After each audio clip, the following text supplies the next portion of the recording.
Hello everyone, welcome back to our channel MS garden and vlogs. బ్రెడ్తో గులాబ్ జామున్ చేస్తున్నానండి. ఇలా బ్రెడ్ని side cut చేసేసుకొని పక్కకు పెట్టుకోవాలి. కట్ చేసుకున్నవి మిక్సీ జార్లోకి వేసుకోవాలి, స్మాష్ చేసి. మొత్తం 8 బ్రెడ్స్ తీసుకున్నానండి. నేను 8 బ్రెడ్స్ తీసుకొని ఇలా స్మాష్ చేసి జార్లోకి తీసుకుంటున్నాను.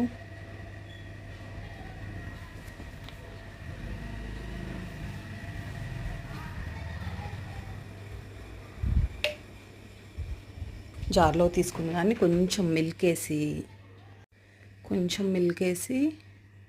ఒక 2 స్పూన్స్ 3 స్పూన్స్ మిల్క్ వేసి ఇలా దగ్గర పడేటట్టు మిక్సీ పట్టానండి. పట్టుకున్న వాటిని ఇలా ఉండలు చేసుకుని పక్కన పెట్టుకోవాలి.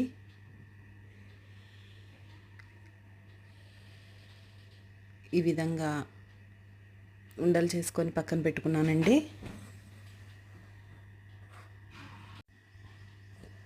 చూస్తున్నారు కదా, మనం గులాబ్ జామ్ పిండితోటే కాకుండా ఇలా బ్రెడ్ తోటి కూడా చేసుకోవచ్చు. ఒక బౌల్లో 1 కప్పు షుగర్ తీసుకొని బౌల్లో వేసి 1/2 కప్పు వాటర్ పోసాను. మళ్ళీ పక్కన ఇంకో ప్యాన్ పెట్టుకొని ఆయిల్ వేసుకొని వాటిని గులాబ్ జామున్ తయారు చేసుకున్న బాల్స్ని ఇలా వీటిలో వేసి డీప్ ఫ్రై చేసుకోవాలండి.